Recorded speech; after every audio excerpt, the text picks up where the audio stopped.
के संबंध में या भगवत संबंध में कोई भी क्रिया जब रुक जाए तो उसको विघ्न नहीं मानना चाहिए। वैसे तो जीवन में कोई भी स्थिति में आपका कोई कार्य रुक जाए तो उसको विघ्न मत मानो। ठाकुर जी का अनुग्रह मान करके शायद कुछ और भला हो, ये सोच करके उसको भूल जाओ। कोई कार्य करना चाहते थे लेकिन व्यवधान आ गया, रुक गया बीच में। अब आप सोच रहे हैं विघ्न आ गया, व्यवधान आ गया, कुछ गड़बड़ हो गया। नहीं, वैष्णव का स्वभाव है वो जीवन में आने वाली हर स्थिति को यह समझेगा शायद अभी अनुकूल नहीं थी, ठाकुर जी ने कोई और सुंदर समय सोच रखा है, तब ये होगा।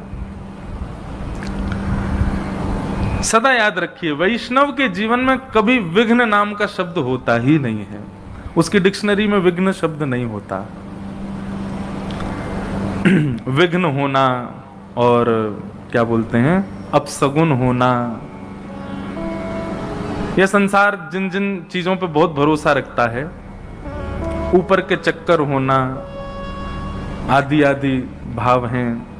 किसी ने टोना टोटका करवा दिया है मेरे ऊपर, ये बात होना,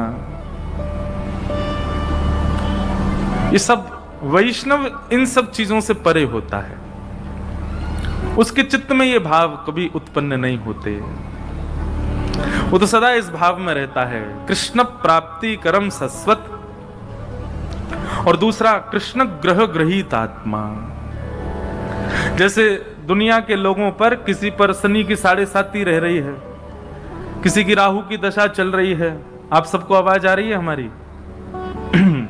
किसी की शनि की 7.5 चलती है, किसी की राहु की दशा रहती है, किसी को और कौन कौन से ग्रह नक्षत्र होते हैं वो सब ऐसे चलते रहते हैं।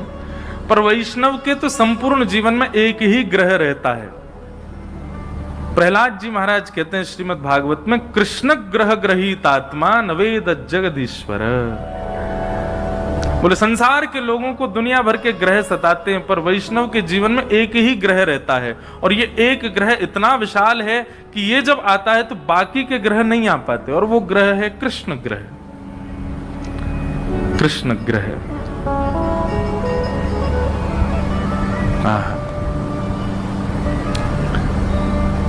मीराबाई के चित्त में, मीराबाई के जीवन में कृष्ण ग्रह था। भक्त श्री सूरदास जी के चित्त में, उनके जीवन में कृष्ण ग्रह था।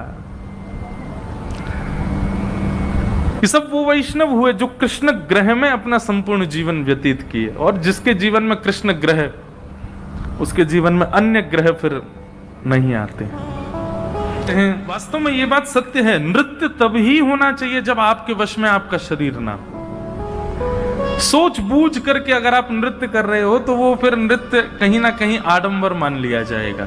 मुझे कोई दिक्कत नहीं होगी, आप खूब नाचो, पर आपके लिए उपयोगी बात है इसलिए बता रहा हूं। जब तन की स्थिति अपने वश में ना हो, जब कभी कभी मेरे साथ भी होता है, जब लाल जी का उत्सव हो, हमारे ठाकुर जी का उत्सव होता है, तो उत्सवात्मक रीति में रहते हैं तो मैं भी खूब नाचता हूं। लेकिन तभी नाचते हैं जब 2-3 बातें हैं नृत्य की भी। सबसे पहली बात, लाज ना हो मन में कि कौन क्या सोचेगा। दूसरी बात, ये पूर्व निश्चित ना हो कि ये कीर्तन आएगा तो मैं नाचूंगा, नहीं। और तीसरी बात, देहाभिमान शून्य हो करके मैं कहां नृत्य कर रहा हूं, कौन हूं, क्या हूं, ये सब बातें भूल करके केवल ठाकुर जी के लिए नृत्य। ऐसी भावना से जब नृत्य होता है तभी ठाकुर जी आनंद। मीराबाई ऐसे ही नाचती थी। मीराबाई जब बिल्कुल शून्य हो जाती थी, उनको कोई चिंता परवाह नहीं होती थी कौन देख रहा है, कौन बोल रहा है, बस नृत्य करती थी ठाकुर जी के लिए। तो नृत्य तभी करना है जब आपका तन आपके वश में ना हो, रोक ही नहीं पा रहे हो स्वयं को, तब नृत्य करो। और जहां हो, जिस आसन पर वहीं नृत्य करो, अन्य कहीं मत जाइएगा। ये सारे नियम हैं कुछ। और अंतिम नियम, व्यास जी के आने से पहले अपने आसन पर आके बैठ जाओ, और व्यास जी के जाने के उपरांत ही आप पंडाल से जा सकते हैं। ये कथा के नियम है। दूसरे, हमारे आने जाने का एक नियम और सुनिए, हमको प्रणाम दूर से ही कीजिए। ऐसा नहीं कि हमको कुछ दिक्कत, आप प्रणाम करो पर दूर से ही करो। मार्ग अवरुद्ध करके किसी को प्रणाम नहीं करना चाहिए। स्पर्श करके किसी को प्रणाम नहीं करना, दूर से प्रणाम करो। जय श्री कृष्ण बोलो, जय श्री राधे बोलो। और प्रणाम करने का बहुत ही मन होता है ना, तो ये आपस में आपके अगल बगल में जो श्रोता बैठे इन्हीं को प्रणाम कर लो। कथा सुन के ये भी वैष्णव हो गए, ये भी परम भागवत हो गए। एक दूसरे को ही प्रणाम कर लिया करो। कथा सुनते सुनते बगल वाले के पैर छू लिया करो, बोले जय हो, तुमको ही प्रणाम है। और बगल में पत्नी हो तो डबल प्रणाम कर लेना। ये बात कोई आपको हंसाने के लिए नहीं है। यत्र प्रविष्टो सकलोपि जंतु आनंद सच्चिद घनताम उपैति। इस प्रांगण में आप मानव नहीं हो, आप सामान्य नहीं हो। आप ठाकुर जी के द्वारा, जैसे अभी इलेक्शन चल रहा है ना, हम जिसको इलेक्ट करेंगे वही जाकर के सत्ता में बैठेगा, ठीक वैसे ही ठाकुर जी जिसको सिलेक्ट करते हैं वही कथा में आके बैठता है।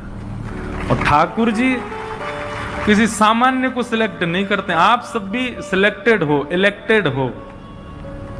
बस अब ये बात है कि इतने लोग सिलेक्ट तो हो गए, अब इस सिलेक्शन में से भक्त की पदवी, भक्त की पदवी क्या है? ठाकुर जी की गोद, वो किसको प्राप्त होगी वो 7 दिन बाद पता चले। 7 दिन में जो यहाँ के नियम कानून और पूरी कथा का सुंदर श्रवण करे, मनन करे, निध्यासन करे, ठाकुर जी की गोद उसको प्राप्त हो। जैसे मीराबाई गोद में है, सूरदास जी गोद में है, ऐसे अनेक भक्त हैं जो ठाकुर जी की गोद में किलोल करते हैं। हम भी, हमारा उद्देश्य भी वही है कि हमको वो प्राप्त हो। अब यहां तक तो आ गए, अब इसके बाद भगवत प्राप्ति ही उद्देश्य है। ठाकुर जी के चिन्मय स्वरूप देखो, ये व्यासपीठ के पीछे जो ठाकुर जी का चित्र है ना, ये किस लिए बनाया जाता है? ताकि कथा सुनते सुनते बीच बीच में आप इनको देखो और इनको देख करके अनुभव करो कि ये तो केवल चित्र है, वास्तविक में ठाकुर जी कैसे हों, कितने प्यारे, कितने सुंदर ठाकुर जी। और एक बात कहूं, ये चित्र 7 दिन में एक उद्देश्य से और कथा सुनिएगा कि इस चित्र में आपको कोई ना कोई अनुभव होना चाहिए। या तो ठाकुर जी की पलक झपकने का अनुभव हो, या थोड़ी मंद मुस्कान और तीव्र हुई है ऐसा अनुभव हो, कोई अंग ठाकुर जी का हिला है ऐसा अनुभव हो, ठाकुर जी का कोई वस्त्र हिला है ऐसा, और ये होगा, निश्चित होगा। बस आप नियम से, भाव से, प्रेम में भर करके कथा सुनो। ये ज्ञान का विषय कम है, वैराग्य का विषय कम है, प्रेम का विषय है भागवत। क्षमा कीजिएगा, 7 दिन बाद आप ज्ञानी नहीं बनोगे, आप वैरागी नहीं बनोगे, 7 दिन बाद आप प्रेमी बन जाओगे। आपके अंदर प्रेम आ जाएगा, जिसको देखोगे उसको भी प्रेम से भर दोगे, तो समझो कथा सुनी। आइए प्रवेश करते हैं। सच्चिदानंद रूपाय विश्वोत्पत्त्यादि हेतवे तापत्रय विनाशाय श्रीकृष्णाय वयं नमः। यं प्रव्रजन्तमनुपेद अपेत कृत्यं द्वैपायनो विरह कातरया जुहाव पुत्रेति तन्मयतया तरवोऽभिनेदुः तं सर्वभूत हृदयं मुनिमानतोऽस्मि। श्रीमद् भागवत के महात्म का प्रथम श्लोक, सच्चिदानंद रूपाय। भगवान के 3 रूप हैं और ये 3 रूप हम मानवों के भी हैं। कौन कौन से? सत्य, चैतन्य और आनंद। बहुत ध्यान से सुनिएगा सब लोग।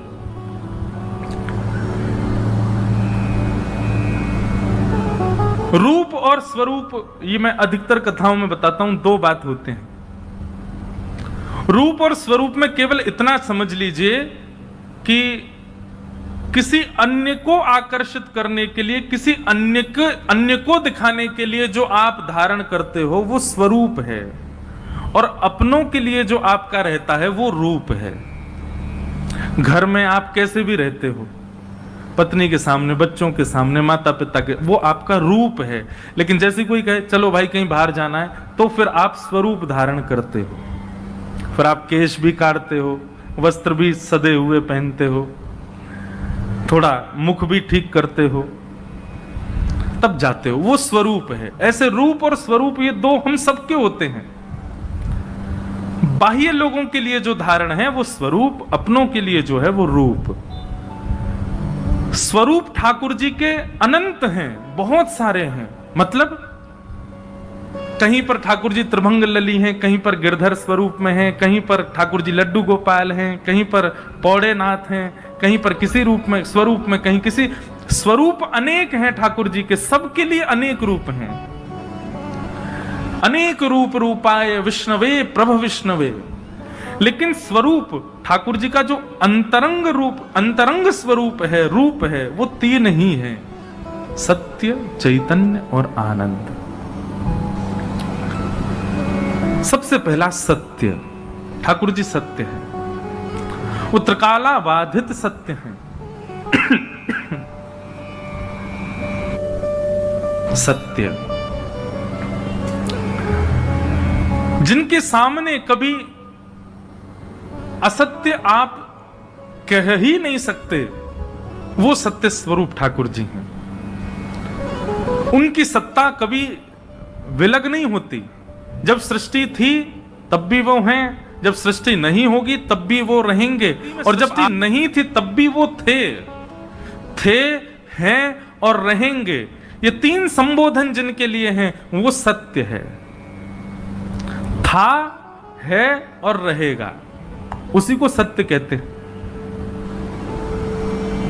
सत्य की सत्ता सदैव थी, है और रहेगी। जो पहले नहीं था, अब है और आगे रहेगा, वो भी सत्य नहीं हो सकता। सत्य तो अनादि से होता है। इसलिए सत्य का यदि मूल रूप देखा जाए तो वो केवल और केवल ठाकुर जी हैं, क्योंकि वो अनादि हैं, आज भी हैं और अनादि काल तक रहने वाले हैं। मैं एक वक्ता हूं, भागवत जी की कथा करता हूं, पर मेरे ना होने पर भी भागवत जी रहेंगी। मेरा जन्म अस्तित्व नहीं था तब भी वो थी, और कुछ समय बाद मैं नहीं रहूंगा तब भी भागवत जी रहने वाली हैं। क्यों? व्यासपीठ, ये भागवत की कथा, ये मेरे होने ना होने से इस पर कोई, तो मैं एक प्रकार से असत्य हूं, पर कथा सत्य है। ऐसे ही ठाकुर जी सत्य हैं, उनका प्रथम स्वरूप सत्य। सत्य इसलिए भी हैं क्योंकि उनके सामने कभी आप असत्य अपने अंदर टिका नहीं पाते। आप अपनी पत्नी से झूठ बोल सकते हो, बच्चों से बोल सकते हो, मित्र से बोल सकते हो, पर ठाकुर जी से कभी आप झूठ बोलने का कोई औचित्य नहीं है, क्योंकि आप भी जानते हो कि उनको सब पता है। तुम जानत सब अंतर्यामी, तुम जानत सब अंतर्यामी, करनी कछु ना करी, करनी कछु ना करी, मोरी राखो लाज हरी, मोरी राखो लाज हरी। तुम जानत सब अंतर्यामी, और ये अंतर्यामी भाव है हमारे अंदर, इसीलिए उनके सामने कभी असत्य नहीं बोलते हम। एक बात कहूं बंधु, जिससे असत्य बोलने में घबराहट होती हो, जिसके सामने असत्य कहने में आपकी जीभ कांप जाती हो, या आपको 100 बार सोचना पड़ता हो कि मैं कैसे बोलूं, समझ जाना कि उसमें कोई भगवत तत्व है। ये बात आप प्रैक्टिकल करके देखना।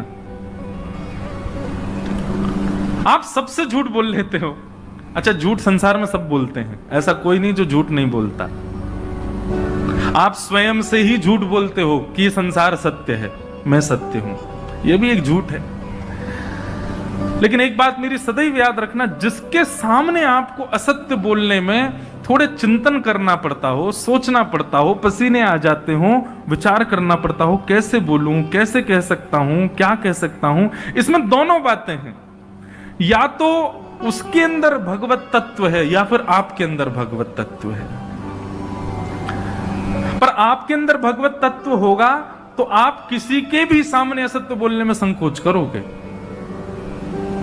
क्योंकि आपके भीतर जो भगवत तत्व है वो आपको असत्य बोलने से रोक रहा है। ठाकुर जी रहते हैं तो सत्य असत्य टिक नहीं पाता वहां पर।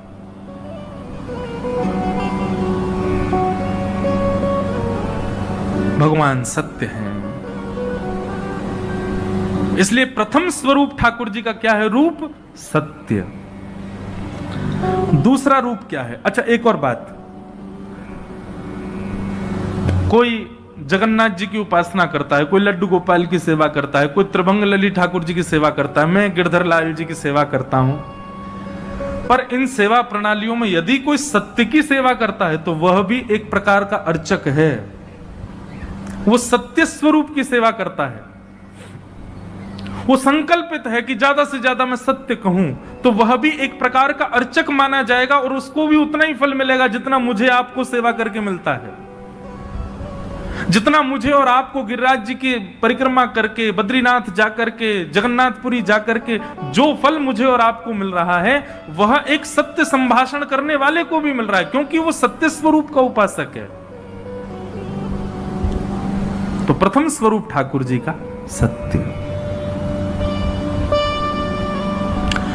दूसरा स्वरूप, दूसरा रूप है ठाकुर जी का चैतन्य। चैतन्य मतलब ठाकुर जी चित स्वरूप हैं। चित स्वरूप का मतलब यह होता है कि वह उनका कोई एक स्थान नहीं है कि वो वहीं हैं, सर्वव्यापी हैं, सब जगह विद्यमान है। यहां वायु में भी उनका तत्व है, ये कण कण में वो विद्यमान है, हर जगह उनकी स्थिति है। इसको चैतन्य कहते हैं। अब हमारे अंदर क्या होता है, हम कई बार मंदिर के ठाकुर जी को अपने सेवा के ठाकुर जी से अधिक श्रेष्ठ समझ लेते हैं। श्रेष्ठ वो हैं, उनकी वर्षों से सेवा चली आ रही है, उनके नियम से सेवा होती है, ठीक है, स्थान की श्रेष्ठता तो है, पर आपके ठाकुर जी भी कोई कम श्रेष्ठ नहीं है, वो सम ही हैं दोनों। ये समत्व भाव कब आएगा ठाकुर जी और मंदिर के ठाकुर जी में? जब आप चैतन्य बुद्धि रखोगे। सर्वव्यापी हैं ठाकुर जी, सब घट विराजते हैं।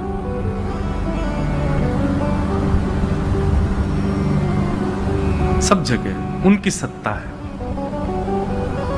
अरे कहां तक कहें, हमारे ब्रजमंडल में वैसे तो ब्रजवासी ठाकुर जी के अंश हैं, पर यदि ब्रजवासी यदि मुकुट पहन लें, माथे पर चंदन लगा लें, गले में माला पहन लें, धोती पहन लें, तो यही समझ लो गोपाल जी हैं ये साक्षात। और इसके बड़े प्रमाण हैं हमारे ब्रज में। ठाकुर जी साक्षात चैतन्य है, वो सब जगह विद्यमान है। उनकी उपस्थिति के लिए कोई एक नियमित स्थान होने की आवश्यकता नहीं है। केवल मंदिर में है ऐसा नहीं, सब जगह विद्यमान है, हर जगह सर्वदा सर्वत्र हैं। इसलिए उनका दूसरा रूप क्या है? चैतन्य। ठाकुर जी का दूसरा रूप चैतन्य है, जो सब घट व्यापी है, सर्व स्थानों पर विद्यमान है, वो चैतन्य। अरे वायु की भी एक अवधि है, वो उससे उसके अतिरिक्त गहराई में अगर आप जाओगे तो वायु नहीं मिलेगी, जलाशय में जाओगे तो वायु नहीं मिलेगी। सूर्य के प्रकाश की भी एक लिमिट है, उससे अतिरिक्त वह भी नहीं जा सकता। वायु की भी एक लिमिटेशन है, सूर्य के प्रकाश की भी लिमिटेशन है, जल की भी लिमिटेशन है, पर जो अनलिमिटेड है, कहीं भी है, वो श्री कृष्ण। उनको कहते हैं चैतन्य। ये भगवान का दूसरा रूप है। और ठाकुर जी का तीसरा रूप क्या है? आनंद। ठाकुर जी आनंद स्वरूप हैं। हमारे गुरुदेव इसकी व्याख्या में एक बहुत सुंदर बात कहते हैं, सत्य, चित्त और आनंद।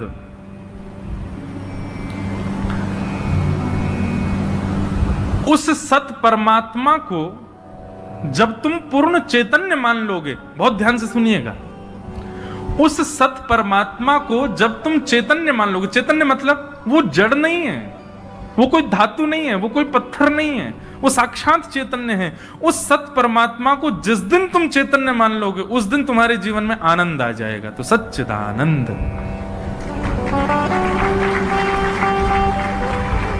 आप अभी भी यदि ये भाव रखते हैं कि वो जड़ हैं, उनके प्रति जड़त्व की भावना चित्त में रहती है, तो निश्चित है आपकी सेवा में आपको आनंद नहीं आ सकता।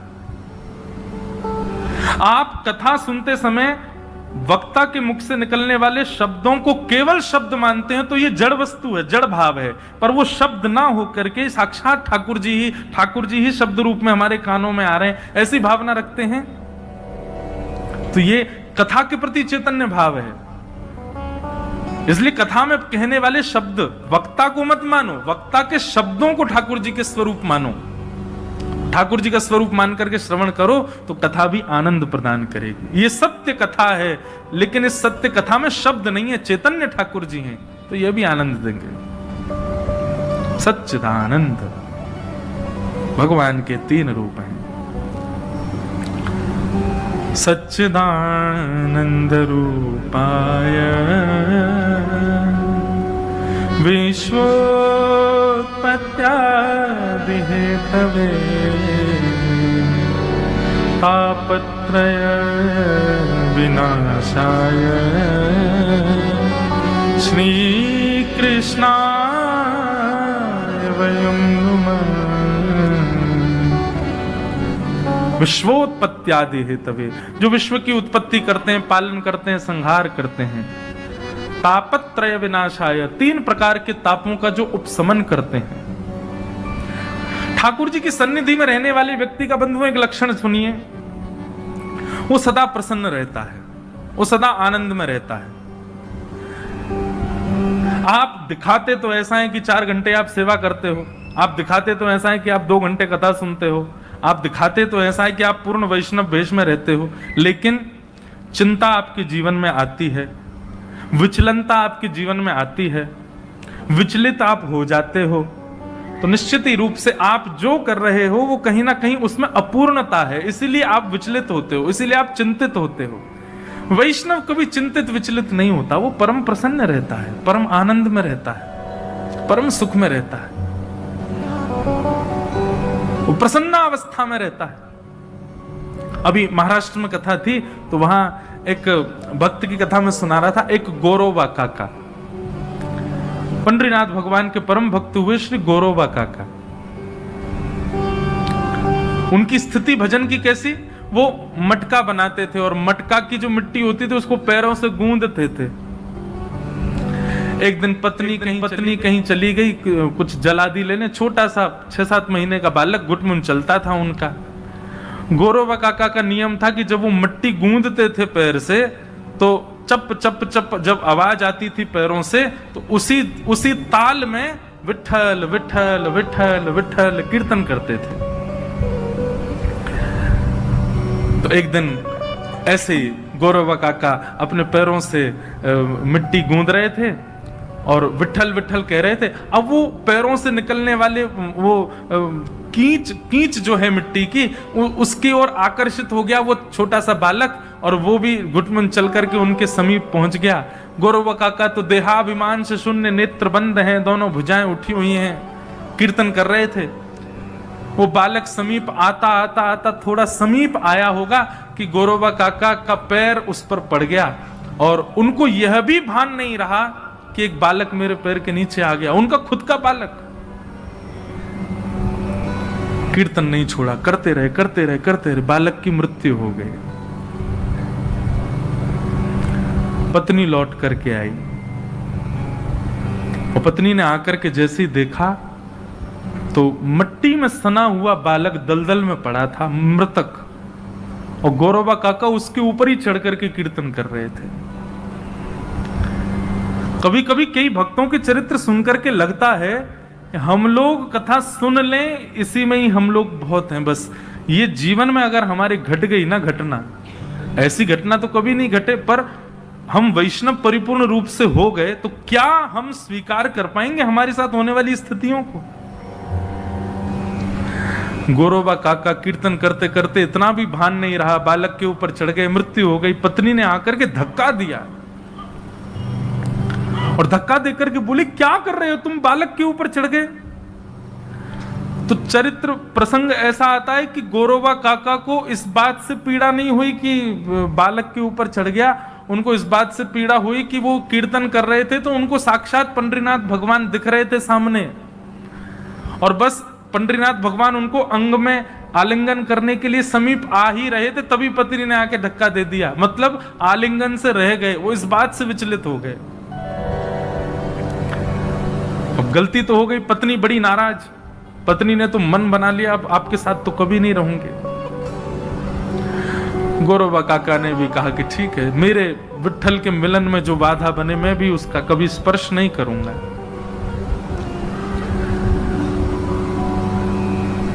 पर ठाकुर जी कहीं ना कहीं से परीक्षा तो लेते ही हैं। अब कथा तो बहुत बड़ी है, एक और ब्याह हुआ गोरोबा काका का, उन्हीं के छोटी बहन के साथ ब्याह हुआ, क्योंकि सबने कहा कि वंश आगे बढ़ना चाहिए, कैसे भी गोरोबा काका का वंश आगे बढ़े, आदि आदि ऐसी कथा है। एक बार उन्होंने प्रण लिया था कि मैं स्पर्श नहीं करूंगा, पर रात्रि शयन के समय गलती से स्पर्श हुआ तो गोरोबा काका को इतनी ग्लानि हुई कि दूसरे दिन अपने दोनों भुजाओं को काट दिया। क्यों? क्योंकि उन्होंने पंडरीनाथ भगवान की सौगंध खाई थी कि मैं अपने हाथों से कभी पत्नी का स्पर्श नहीं करूंगा, और मन में विचार करने लगे, अरे मैं तो निद्रा में चला गया, तुम लोगों ने कैसे पंडरीनाथ भगवान की सौगंध को तोड़ दिया, स्पर्श कैसे किया?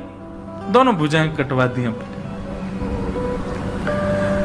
जीवन पर्यंत बिना भुजाओं के रहे, कभी उनको ग्लानि नहीं हुई।